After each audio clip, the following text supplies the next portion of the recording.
Tafsir Thioye, député non inscrit, membre du Parti démocratique sénégalais.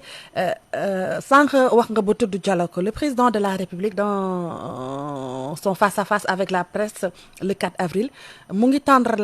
la main ñëpp ñi nga xam ne ñoom ñoo seq langue politique bi dialogue politique sax la wax prévoir que le 28 mai di nga wuy ji ci woote président boobu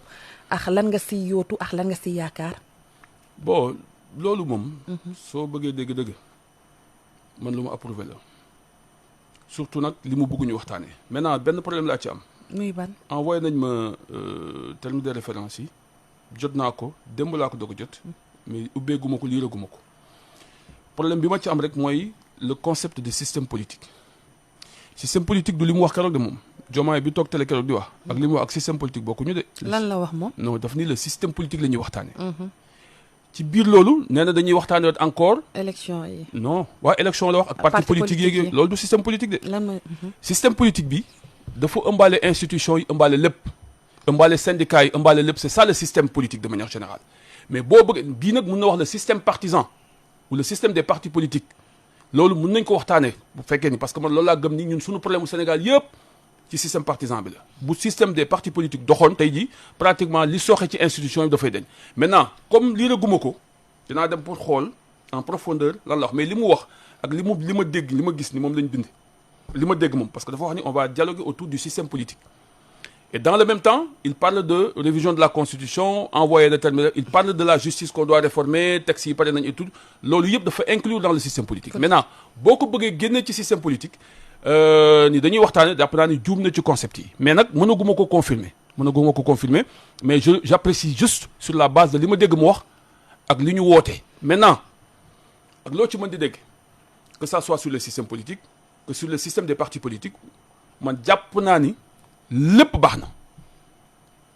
na parce que njeexital bi lan la mooy parti politique yi ak politique bi ñu bokk ñu waxtaane ko kooku loolu moom amul lu ko gën beneen bi ci topp mooy sunu institution yi ak sunu constitution ak nan la ñu war a ñu waxtaane ko amul lu ko gën te loolu kuñ ci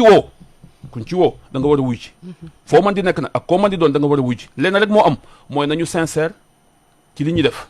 nañu honnête ci li ñuy def nga xamante ne buñ ci jógee Sénégal rek mooy tax Sénégal kese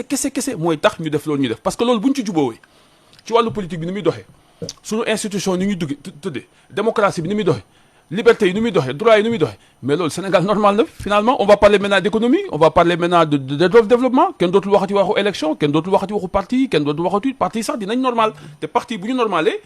écoutez réew mi normal man loolu laa gëm maintenant nag jàpp naa ni ñun ñëpp dañ ci war wuyu ci ñun ñëpp dañ dem wuyu ji le président Diomaye ci lii mu woote ci waxtaanee politique gu Sénégal man d'accord naa parce que dama ko yàgg théoriser depuis plus de 10 ans 15 ans maa ngi wax ni le problème du Sénégal c'est notre système partisan ñoom Ismaïla Madior Fall ñu ngi may dégg ñoom président Doudou Wade ñu ngi may dégg ñeneen ak ñeneen ñu ngi may dégg ñoom Moussa Tine ñu ngi may dégg yàgg naa wax ni su parti politique yi normalé Sénégal normal dugal nañ nag ci constitution bi passé affaire du parti politique yi amélioré nañ ko. chef de l'opposition. mais appliqué wuñ ko. donc tout cela pose problème donc jàpp naa ni daal dialogue bi ñun ñëpp dem wuy ji. incha allah maintenant nag loolu sama position man pour le moment Tafsir waxtaanee wu ma ko ñi ma nekkal incha allah le débat va se poser. ñi nga nekkal biir PDS. biir PDS ak Soppi Sénégal waaw ñooñu dañuy waxtaan ñu xool quelle est la position qu'il faut avoir et je respecterai cette position mais ma position personnelle c'est qu'il faut qu'on y aille et dialoguer pour on peut faire avancer les choses dans le bon sens man loolu laa gëm. gis nañ benn front juddu front pour la défense et la démocratie FDR ñuy wuyoo ku jégi di nga retrouver aussi ci front boobu. non front boobu nekkaguñu ci. lu tax bon parce que jàpp nañ ni waraguñ ci nekk parce que loolu du suñu priorité actuellement ñun gisuñu lu fi jaar ay yooyu bon moo tax demuñu ci waxtaan nañ ko en interne on a décidé de ne pas adhérer à ce front on n'est pas dans ce front on est dans notre ligne bi ñu gëm mooy que ñun on s'était engagé pour représenter le peuple à l'Assemblée nationale nous nous sommes engagés à défendre les intérêts du peuple et ci loolu la ñu nekk kenn duñ ci génne nag ci kàttanu suñu borom ak ndimbalam waaw. mu mel ni tey jii kilifa yees yi dañoo woote jubal jubbanti ñu annoncé lenn ci ay réforme ni réew mi di doxee jamono ji yaakaar nga ni ñi ko jiite mën nañ ko doxal ba ñun ñi mën cee gis seen bopp jafe-jafe yi ñuy dund wàññeeku. alors bon ñoom xam nga tàmbali nañ ñu ngi jéem mais lenn rek moo nekkoon sama problème ak ñoom. muy lan. mooy que amuñu dal mooy amuñu sérénité te réew bu tollee fi mu toll nga bëgg ko développer bëgg ko jubbanti comme ni ñuy wax entre guillemets da nga koy am façon boo koy defee mais gisoon naa ni amul dal amul truc bëri na wax ji bëri na attaques yi bëri na song yi bëri na te man dama doon nañ leen bàyyi ñaari at ñu liggéey bi ma gisee tëje bi bëri jàpp bi yóbbu dik yóbbu truc ma ne mais ñii est-ce que du ñoom ñoo ñu promettre justice. yow da nga jàpp ni dañu nekk di bafouer li nga xam ne moom moo di liberté citoyenne. ah oui c'est clair. lan moo tax nga wax ko. mais ñi ñu jàpp gis nga ni ñu toll journaliste ni leen di sonale gis nga ñi ñuy sonal di leen yóbbu chaque jour dig ci ay wax yoo xamante ni wax boo xam jarul sax dóor xale nga yóbbu ci dig nit yóbbu ci kaso nit. mais est-ce que tam ku nekk da nga war a toog fi nga toog di wax lu la neex est-ce que loolu dina doxal réew. non d'accord lu ma de man d'accord lu ma tooñ d'accord lu ma wax lu la neex d'accord lu ma wax ju ñaaw d'accord lu ma wax ju bon te ku ko def dañ la war a jubbanti maintenant mbir dafa am ay priorité yoo xamante ni nee naa leen loolu su ngeen ko defee dina leen sonal xam nga aussi démocratie dafa doon loo xamante ni combat bu mag la boo xam Sénégal yi dañ ko mëne ñun Abdoulaye Wade lan la dalul fii dañ la dajul fii góor gi dee na suul nañ ko lan moo ko gën a metti am déet teg ko ci jaak lan moo ko gën a metti est-ce que ñoon tëj nañ leen tëjuñu leen mais dañ jàppoon ni ñoom tolluwaay la ñu waxee tey ñii di wax ni aussi tolluwaay la ñu waxee mais jàpp naa ni wax bi war nañ ko mën a gën a odd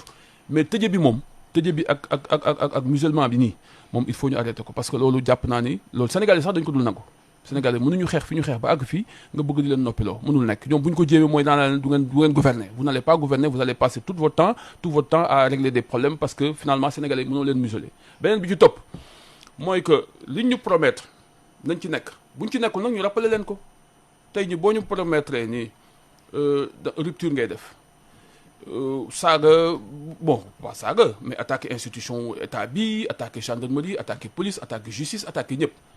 mais tey jii nga ñëw tu fais face à la réalité de l'État et c'est ce que j'ai dit au Premier ministre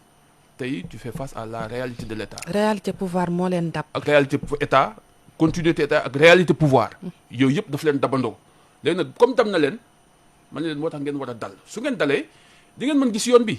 et puis su ngeen dégloo nit ñi dinañ leen mën wax parce que ñun nekkuñu fi pour yàqal kenn ñun dañ bëgg pour Sénégal avancer mais pour Sénégal avancer rek dañ lay jox suñu xalaat soo ko jëlee ñu tàccu soo ko jëlul ñu wax la suñu xalaat amul peneen léegi foofu rek la yem maintenant li ma leen gisee ñu dem ni keroog ak li ma gis ñu def ci loi Amadou Ba bi là ils vont droit dans le mur parce que maa la wax ni la 5 ans yi ñoom nar ñu liggéey suñu ko li ñu bëgg a def nii suñu ko defee ils vont pas travailler. lan la ñu bëgg a def. mais mooy topp ñi ñu wax dañ leen di topp yóbbu tribunal te fa mën a àgg xam nga ko c'est-à-dire que tey surtout ñi def li ñu def yëpp ñu topp ko fi mu jëm xam nga ko. léegi ñi rey ay doomu Sénégal ñi nga xam ne dañoo bundu xataal nit fitnaal nit rey ay doomu jàmbur ñooñu léegi lan lañ leen war a def dañu war a bàyyi mu sedd wala. jamais je ne suis jamais d'accord pour que loolu mu bàyyi mu sedd. parce que moo taxoon j'étais contre l'amnistie parce que gëm naa ni rey bi waruñu ko def baaxul mais rey nit pour lan mais Abdoulaye Wade ñun pendant 26 ans def na ko ni man je ne marcherai jamais sur des cadavres pour arriver au pouvoir man loolu lañ gëm. mais yow boo ñëwee 86 morts am mais loolu war nañ ko leeral et c'est pourquoi j'ai dit ñoom bi ñuy négocier pour loi amnistie bi am ñoom bi ñu koy négocier mais bi ñu leen seetsee ci waxu loi amnistie mais dañu waroon wax ñun d'accord ñu ci amnistie de manière générale est-ce que comprendre mais d'accord nañ ci amnistie bi waaye mais lii d'accord uñ ci mais moo lay wan ne la yow kon jox nga kële occasion mu def parce que yéen ñaar ku ci nekk da ngeen am position kii ne d'accord naa ci kii d'accord naa ci comme d'accord naa ci lii démocratie moo ngi nii léegi nañ dem c'est comme ça que Macky Sall a proposé sa loi li ma ci métti mooy le PDS li mu ci dugg di ci wax joo xamante ni maîtriser wu ko ba dugg ci loo xamante ni fekke wu ko ndekete peut-être Karim moo ko doon waxtaane ak Macky Sall man xam nga loolu aussi amul lu ko gën a métti nañu waxante li fi nekk yow yaa ngi toog fi nga toog jàpp sa njàmbur di def li nga war a def Macky Sall woo la nga ni demoo mu proposé nga ni demoo ndekete yow Karim Wade mu ngi ci ginnaaw di waxtaane ak Macky Sall di wax ay waxu ay loi d'amnistie. Le mal du PDS finalement c'est Karim Wade. Bon, je ne dirais pas que c'est lui il a commis des erreurs il a commis des fautes il les a moom sax reconnaître na ko lenn rek moom ma ci met mooy nous bi mu wax ni ñun defuñu erreur moom moo def ay erreur na ko lakk c'est ça assumer la responsabilité j'ai commis des fautes et des erreurs mais nous man commettre ma erreur de man ba pare bu ma ko defee sax c'est des minimes mais moom ci boppam moom Karim moo war a wax ni j'ai commis des fautes j'ai commis des erreurs je présente mes excuses ñëw toog ñu waxtaan ñu xool mais bu ko deful ay nu man du ma dugal ci erreur ak photom yooyu de jamais au plus grand jour du ma ko nangu parce que bi muy dem di wax ak Macky Sall man waxul ak man ah c'est ça la vérité te boobu man maa ngi liggéey pour mu nekk président remplacer Macky Sall. dalaan war kon. mais xam nga wax naa ko am na ñu may wax ci suuf naa ma tafsir wax yi parfois dafa xaw a dur wala parce que moo tax bëgguma sax dugg ci yenn caractérisation yi mais li ma ci mën a jàpp daal mooy juum na il a commis des fautes il faut qu'il les reconnaisse et puis voilà on avancera amul leneen man li ma gëm naa ne suñu borom moo yor àdduna doomu aadama yi seen destin mu ngi ci loxoom lépp luy xew ci àdduna suñu borom moo ko moom mais lenn rek la ñu jox mooy loo xamante ne waruñu ko perdre jamais mooy dignité ak honneur bi muy jël maam aadama di ko def li mu koy def c'est pour sa dignité wala xadd karam naa bani aadama teg ko fu mu tegul kenn malaaka yi mer ak iblis mer génn siisu ni day xeex ak aadama malaaka yi nangu parce que mënuñu def lu dul nangu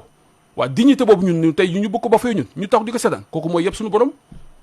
duñ ko def man du ma ko def man Tafsir du ma nangu tey xalaat nga ni Tafsir Thioye ak Doudou Wade bi ngay cité ak Ono Hawa Ba ak yéen ñëpp